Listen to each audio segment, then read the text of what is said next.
Vítam vás na dnešnom živom stretnutí. Som naozaj rada, že ste si na seba dnes našli čas a chcem, aby ste si to uvedomili hneď na začiatku. To, že teraz sedíte tu, sledujete toto vysielanie a venujete čas sami sebe, je už samo o sebe krok, ktorý veľa žien okolo vás nespraví nikdy. Väčšina žien, ktoré poznám, dá prednosť práci, deťom, partnerovi, domácnosti a na konci zoznamu, ak vôbec je, ona sama. Takže už týmto, že ste tu, robíte niečo výnimočné.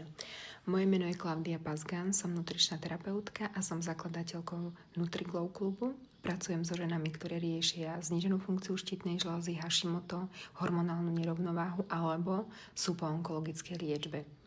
A chcem, aby ste vedeli, že o tomto nehovorím len ako odborníčka, ktorá si toto všetko naštudovala, ale toto je aj môj vlastný príbeh. Sama som si prešla obdobím, keď som svojmu telu absolútne nerozumela, keď som bola vyčerpaná, moje hormóny boli mimo rovnováhy a musela som sa to všetko naučiť odznova na vlastnej koži, kúsok po kúsku a presne z tejto skúsenosti vznikla metodika, o ktorej vám dnes poviem.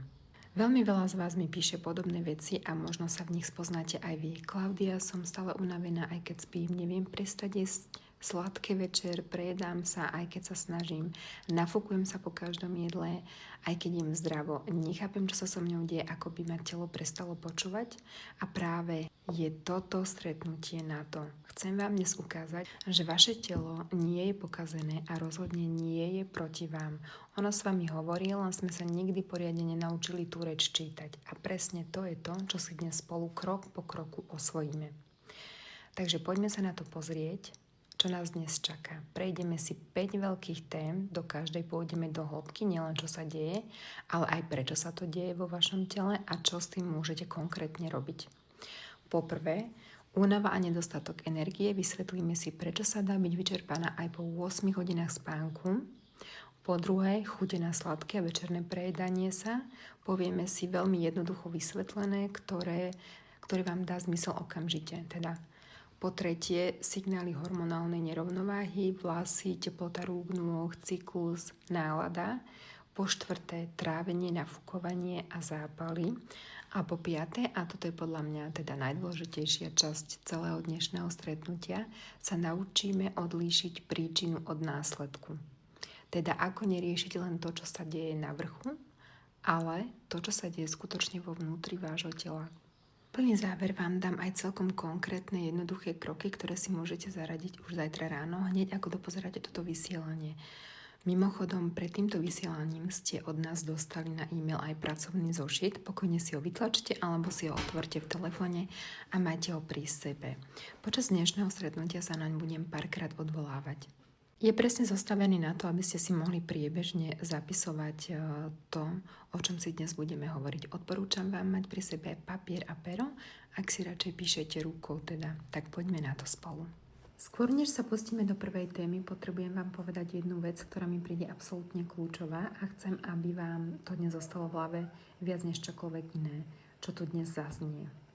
Veľmi veľa žien mi hovorí presne toto. Mám pocit, že ma telo zradilo, robím predsa všetko správne, jem zdravo, snažím sa hýbať, chodím na prechádzky a aj tak priberám, som unavená, chutí mi sladké.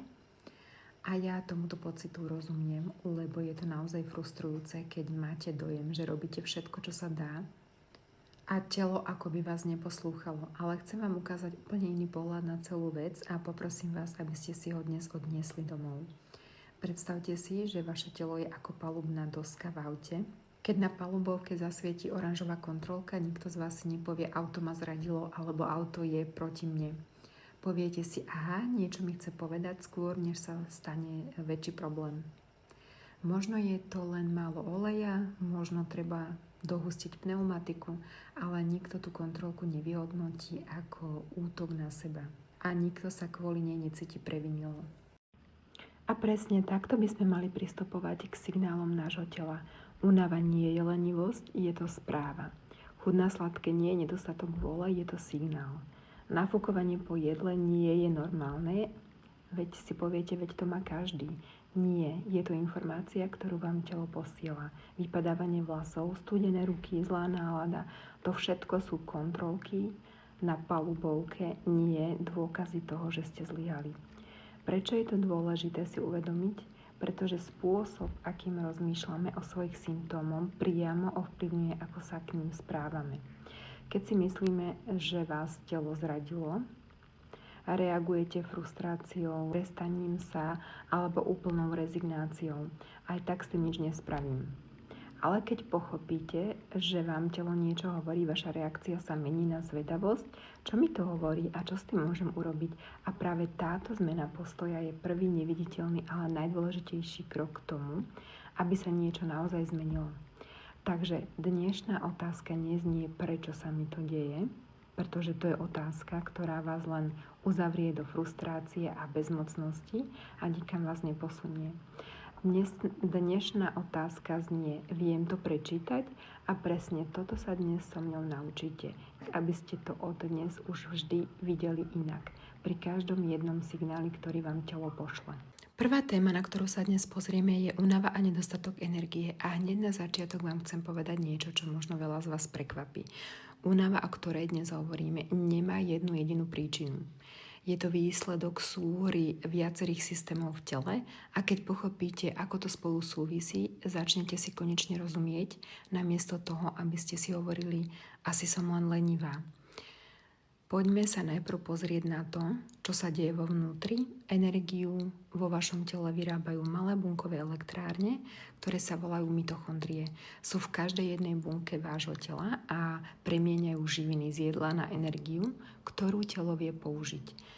Aby táto výroba energie fungovala plynulo, mitochondrie potrebujú konkrétne suroviny, predovšetkým železo, horčík, B vitamíny a jód so selénom, ktoré sú kľúčové pre správnu funkciu štítnej žľazy.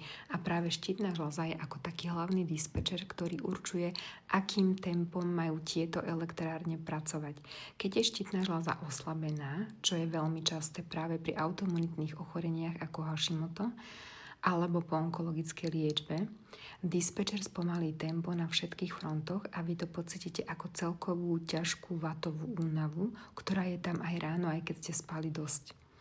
Popri tomto systéme funguje ešte druhý mechanizmus a to je regulácia krvného cukru. Kortizol, čiže náš stresový hormón, má okrem iného aj úlohu ráno nás nakopnúť. Prirodzene je jeho hladina najvyššia krátko po zobudení a postupne cez deň klesá. Ak je však človek dlhodobo v strese alebo ak jeme nepravidelne, tento rytmus sa naruší. Telo potom strieda výkyvy krvného cukru hore, dole a každý taký výkyv si vyžaduje ďalšiu dávku kortizolu na vyrovnanie. Výsledkom je, že nádobličky, ktoré kortizol produkujú, sú neustále v pohotovosti a to vedie k tomu, čo veľa žien pozná ako prepad energie okolo 10:00 alebo po obede. A teraz mi dovolte dať vám úplne nový obraz, ktorý toto krásne vysvetľuje. Predstavte si, že vaše telo je ako krb, ktorý má počas celého dňa horieť rovnomerne a príjemne teplo. Ak doň prikladáte pravidelne po menších kúskoch dreva, oheň horí stále, vyrovnanie a v miestnosti je celý deň príjemne teplo. Ale keď doň hodíte jedno obrovské poleno naraz, teda si dáte jedno veľké jedlo plné rýchlych cukrov alebo naopak vynecháte jedlo úplne, oheň síce chvíľku vzplanie veľmi vysoko a horúco, ale rovnako rýchlo aj zhasne a vy zostanete v tej miestnosti prechladnutá, kým znova niečo neprihodíte. Presne toto sú tie vaše prepady energie. Nie preto, že by ste boli slabé, ale preto, že spôsob, akým prikladáte do svojho ohňa, nie je rovnomerný. Bežná chyba, ktorú tu vidím veľmi často, ženy si ráno dajú len kávu, možno s trochou mlieka a jedia až okolo obeda.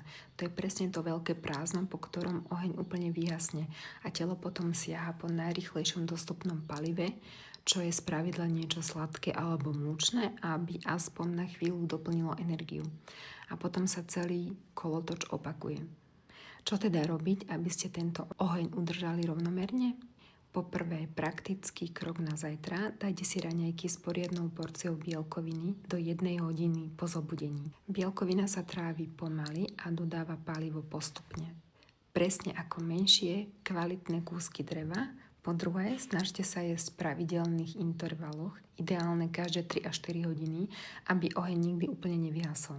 Po tretie, doplňte do jedálnička potraviny bohaté na horčík a železo ako sú napríklad tekvicové semienka, listovú zeleninu, strukoviny, pretože práve tieto minerály sú palivom pre tie bunkové elektrárne, o ktorých sme hovorili.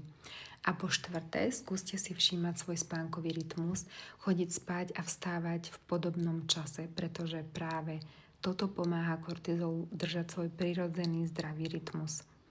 A presne také raňajky a jedálničky, ktoré sú zostavené tak, aby udržovali tento oheň rovnomerný, máte pripravené v aplikácii NutriGlow Club každý týždeň.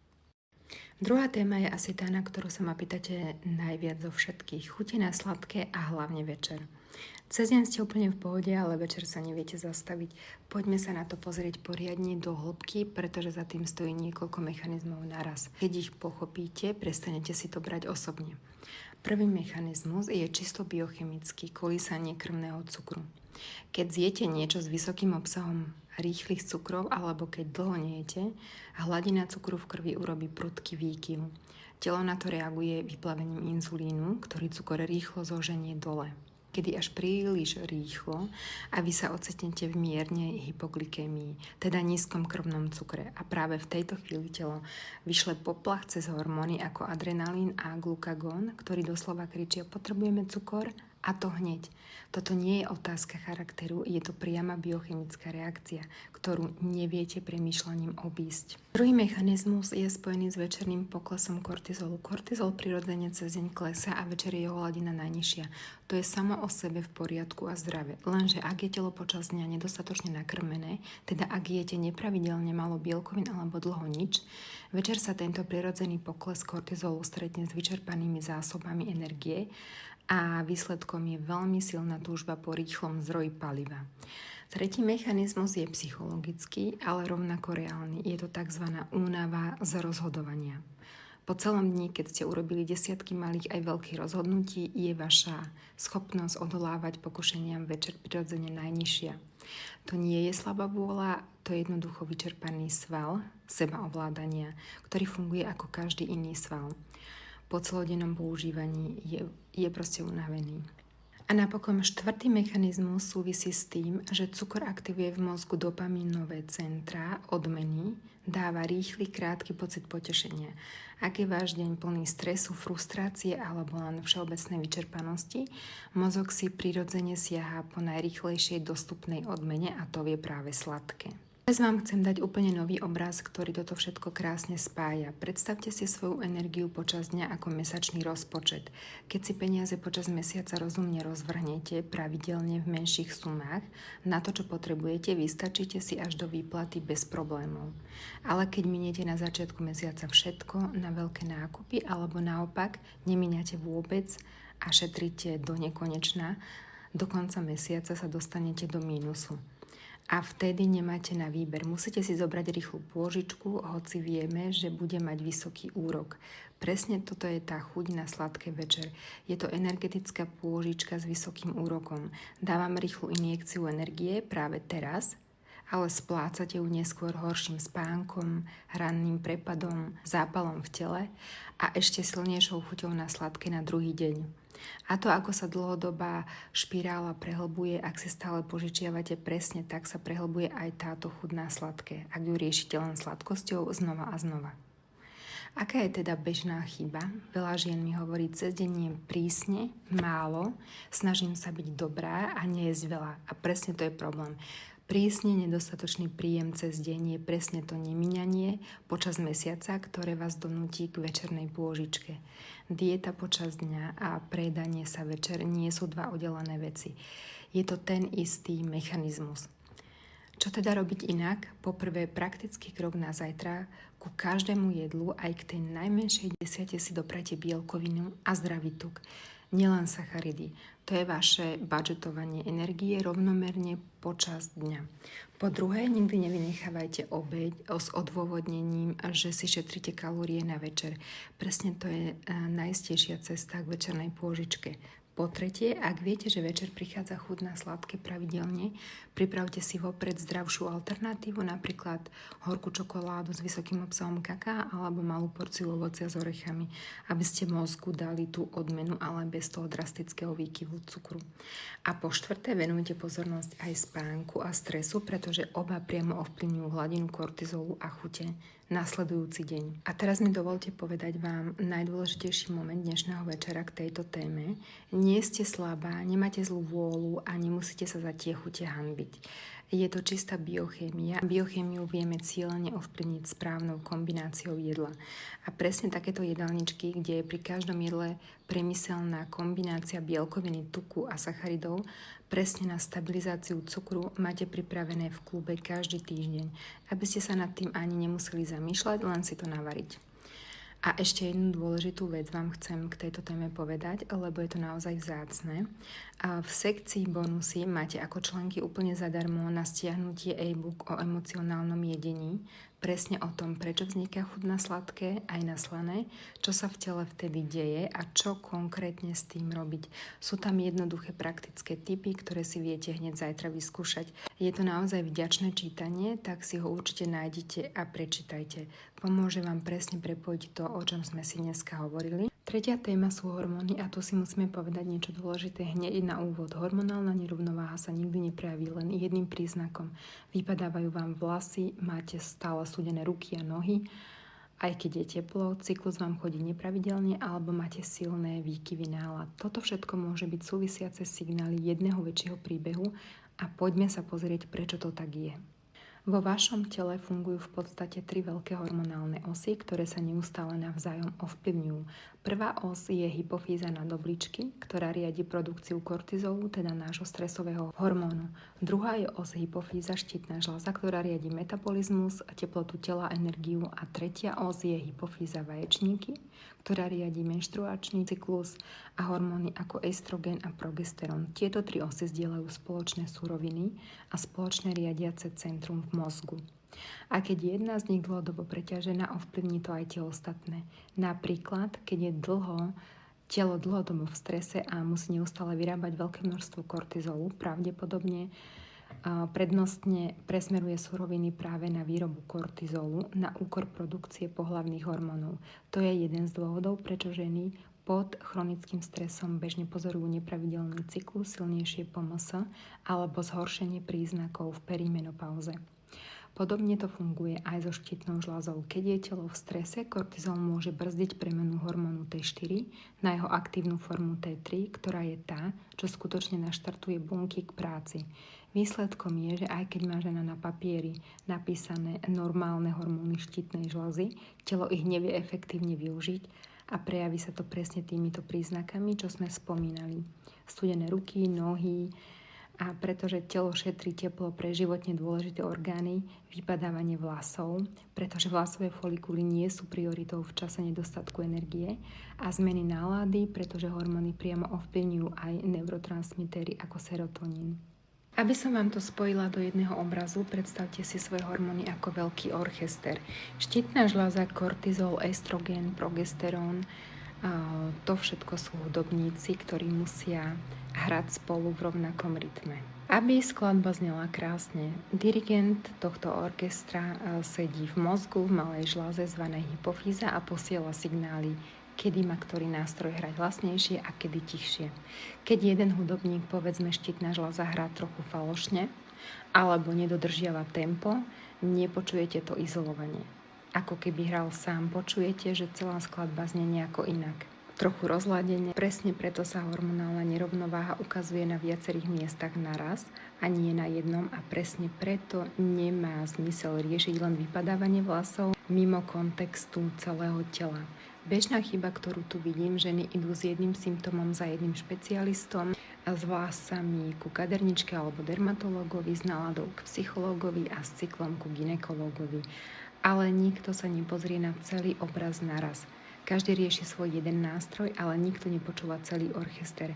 Praktický krok, ktorý vám dnes dávam, začnite si všímať vzor naprieč dňami, náladu, energiu, spánok, chute, aj to, ako sa mení váš cyklus A dobrá správa je, že toto nemusíte riešiť na papieri ani v hlave. Presne na to máme v aplikácii sekciu Môj progres. Každý deň si tam za pár sekúnd zaklikáte náladu, energiu, spánok, pitný režim, pohyb, chutie aj signály tela ako napríklad suchá pokožka, mravčenie, opuchy či bolesti hlavy.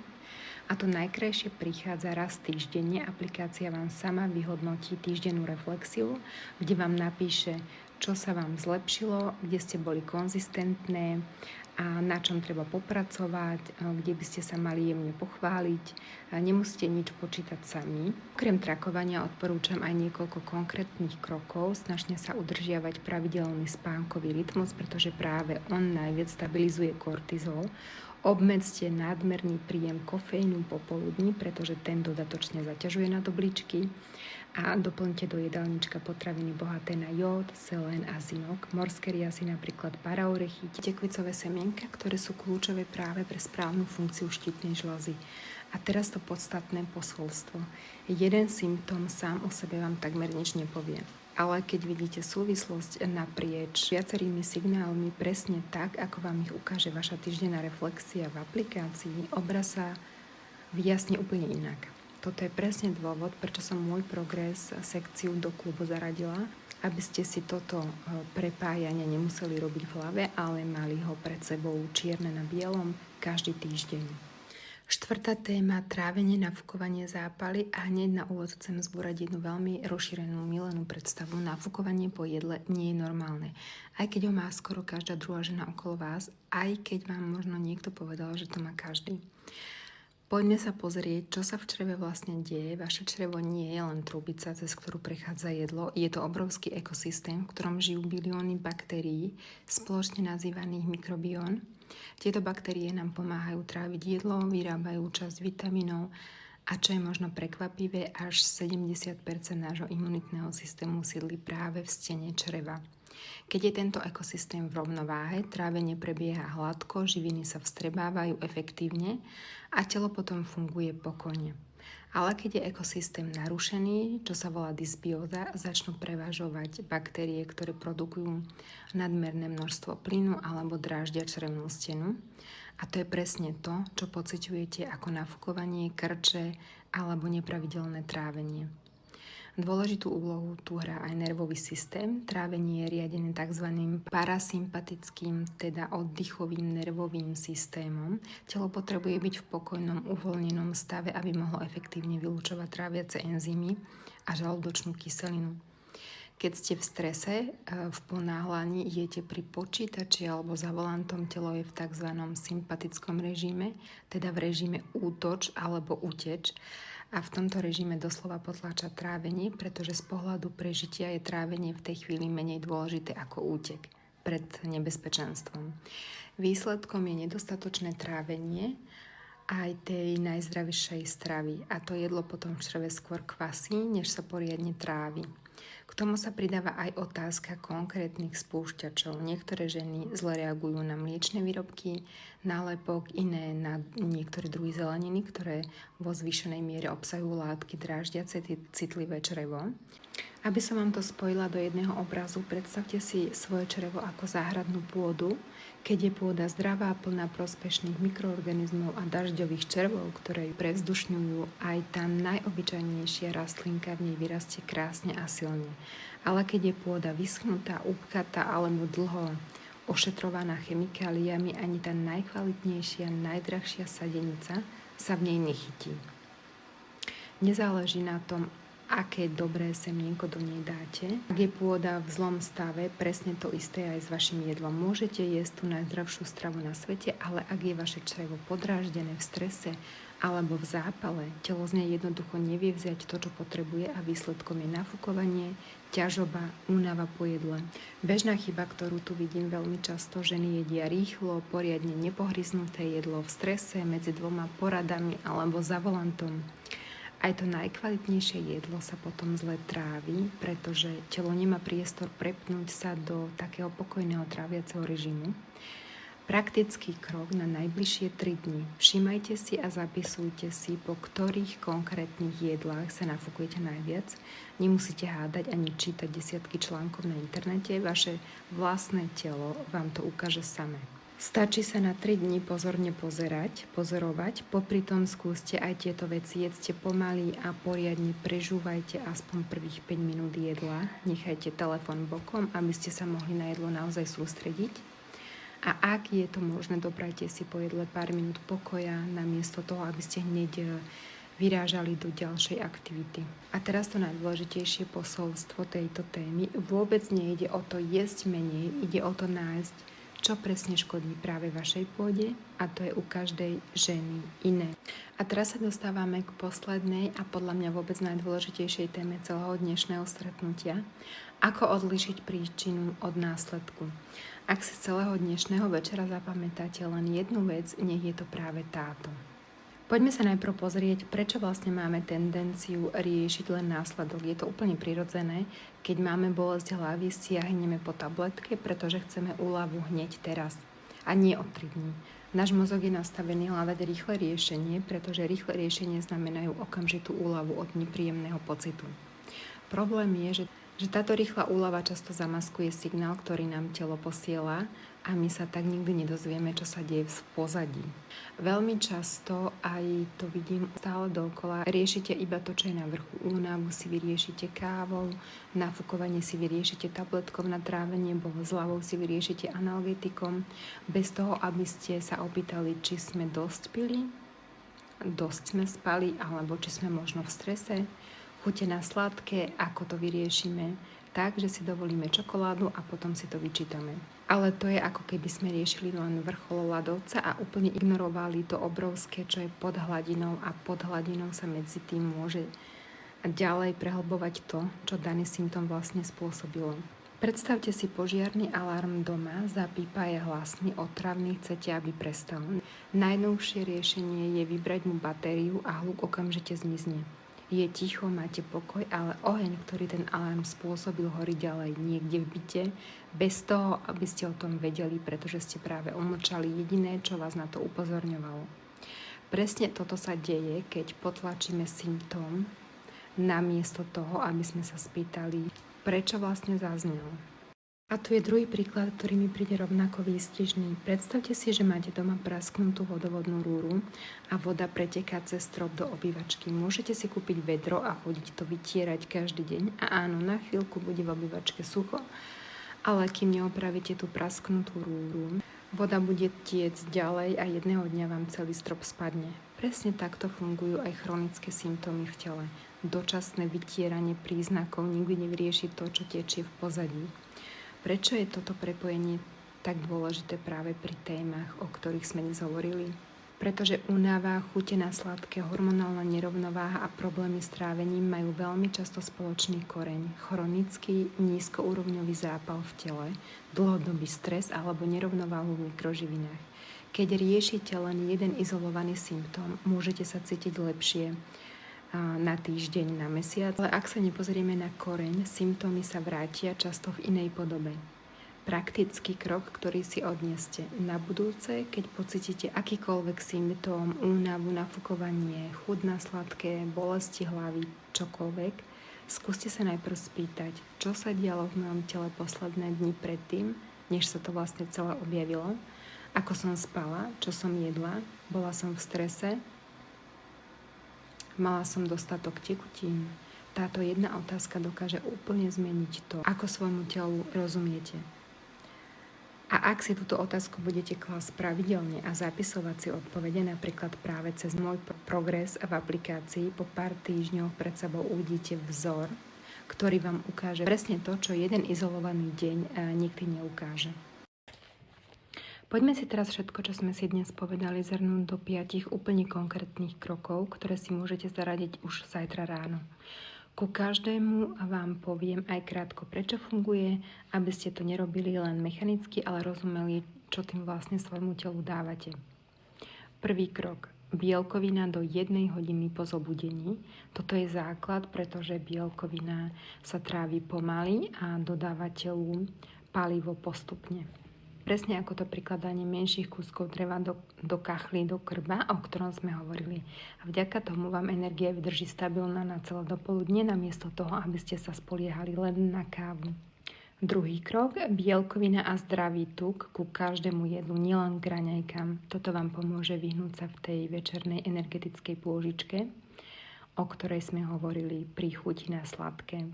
Keď je váš rozpočet energie počas dňa vyrovnaný, večer si nemusíte požičiavať za vysoký úrok. A tretí krok, všímajte si vzory naprieč dňami cez môj progres v aplikácii. Nálada, energia, spánok, chute, cyklus, toto sú tie nástroje vo vašom orchestri. A len keď ich vidíte spolu na jednom mieste, zistíte, kde presne treba zaladiť. Štvrtý krok, 3 dni si zapisujte, po ktorých jedlách sa nafúkujete najviac. Nechajte hovoriť vašu vlastnú pôdu, vaše vlastné črevo. 5. možno najdôležitejší krok, pri každom symptóme sa pýtajte, čo sa dialo predtým, namiesto toho, aby ste hneď hasili len to, čo je na vrchu. Tento jeden návyk vás postupne naučí čítať vlastné telo lepšie, než akýkoľvek jednorázový návod. Nemusíte robiť všetkých 5 naraz, to by bolo príliš veľa a pravdepodobne by ste to po týždni vzdali. Vyberte si ten jeden krok, ktorý vás dnes najviac oslovil, ten, pri ktorom ste si povedali áno, presne toto je moje. A začnite práve tam. Až keď sa vám tento jeden krok stane úplne prirodzeným, samozrejmým, pridajte ďalší. Malé kroky, ktoré robíte konzistentne, majú oveľa väčší efekt než veľká zmena, ktorú vydržíte len týždeň. A presne na zapisovanie týchto krokov slúži ten pracovný zošit, čo ste dostali na e-mail. Má tam denný signálový denník na 7 dní, týždennú riešku, kde jedným pohľadom uvidíte, čo sa opakovalo, aj stránku na záverečnú reflexiu. Nemusíte nič vymýšľať sami, len ho vyplniť deň čo deň. Dnes sme sa spolu naučili čítať prvé signály tela, únavu, chute na sladké hormóny, trávenie a to najdôležitejšie, ako odlíšiť príčinu od následku. Prešli sme si, prečo sa to všetko deje, aké mechanizmy sú za tým a aké konkrétne kroky si môžete zajtra vyskúšať. A chcem, aby ste vedeli jednu dôležitú vec. Toto všetko, čo sme si dnes povedali, sú základy. Dvere, cez ktoré ste dnes prešli, je to poznanie, ktoré vám už nikto nezoberie a od dnes sa už na svoje telo budete pozerať inak. Vnútri Glow klube presne s týmito vecami pracujeme ďalej, každý deň, nielen raz za mesiac, na jednom vysielaní. Máte tam jedálničky, recepty zostavené presne na tieto mechanizmy, o ktorých sme dnes hovorili, na stabilizáciu energie, na upokojenie chutí, na podporu štítnej žľazy, na jemné trávenie. Máte tam môj progres, ktorý vám každý týždeň sám povie, v čom ste boli silné a kde vás jemne podržím. Máte tam bonusové e-booky ako ten o emocionálnom jedení, ktorý vám pomôže tieto veci pochopiť ešte lepšie a vlastným tempom, kedykoľvek si na to nájdete chvíľku. A máte tam živé vysielanie ako toto, kde spolu ideme ďalej mesiac čo mesiac do ďalších tém. A ak cítite, že by ste chceli ísť ešte ďalej, mať niekoho, kto sa pozrie presne na vaše telo, na vaše konkrétne deficity, na váš cyklus, vašu únavu, vaše trávenie a poskladá vám individuálny plán presne na mieru, krok za krokom, po vašom boku. Na to tu mám svoj 90-dňový program a nie je to pre každého a nie je to na to, aby ste tam bežali hneď po dnešnom vysielaní. Je to pre tie z vás, ktoré cítia, že už poznajú základy a potrebujú ísť hlbšie individuálne so mňou po boku, presne podľa toho, čo sa deje vo vašom vlastnom tele. Ak je to váš prípad, napíšte mi to jednou vetou, buď na e-mail alebo do správy na Instagrame, že máte záujem. Ja vám osobne odpíšem a pošlem všetky podrobné informácie. Ďakujem vám, že ste tu dnes so mňou boli, že ste si na seba našli tento čas. To samé o sebe je krásny prvý krok k tomu, aby ste svojmu telu naozaj začali rozumieť. Viem, že sme dnes prebrali naozaj veľa informácií, možno aj viac, než ste čakali. A to je v poriadku, nemusíte si zapamätať úplne všetko, stačí, ak si odnesiete ten jeden krok, ktorý vás najviac oslovil a ten jeden pocit, že vášmu telu sa dá rozumieť. Ak si z celého dnešného stretnutia odnesiete čo i len jednu jedinú vec, nech je to táto. Vaše telo s vami hovorí nie proti vám. A od dnes už viete, ako začať tú reč čítať ako niečo, na čo sa budete pýtať znova a znova, pri každom novom signáli, ktorý vám telo pošle. Ak k tomu, čo sme dnes preberali, máte akékoľvek otázky, napíšte mi ich pokojne priamo v aplikácii v sekcii Kaviareň. Rada vám tam osobne odpoviem na všetko. čo vás k dnešnej téme napadne. A keby ste si chceli niečo z dnešného vysielania ešte raz pozrieť, alebo ste možno prišli neskôr a niečo vám uniklo, celý záznam nájdete v sekcii Živé vysielania v archíve a hneď pod ním alebo v kaviarni nájdete aj ten istý pracovný zošit, čo sme dnes spomínali, ak by ste ho ešte náhodou nemali stiahnutý z e-mailu. Ak ho práve otvárate prvýkrát, tu je v skratke, ako s ním pracovať. Najbližších 7 dní si doň každý deň krátko zapíšte, čo ste jedli a aký signál ste potom pocítili. Pokojne a len pár slov. Na konci týždňa si otvorte stránku s mriežkou a pozrite sa, čo sa vám opakovalo. A presne tam sa väčšinou skrýva to najdôležitejšie zistenie. Nie je to o dokonalosti, len o tom začať si všímať vzory. Teším sa na naše ďalšie stretnutie a na to, čo si spolu v klube ešte vybudujeme. Ďakujem, že ste tu boli a majte sa krásne, dievčatá.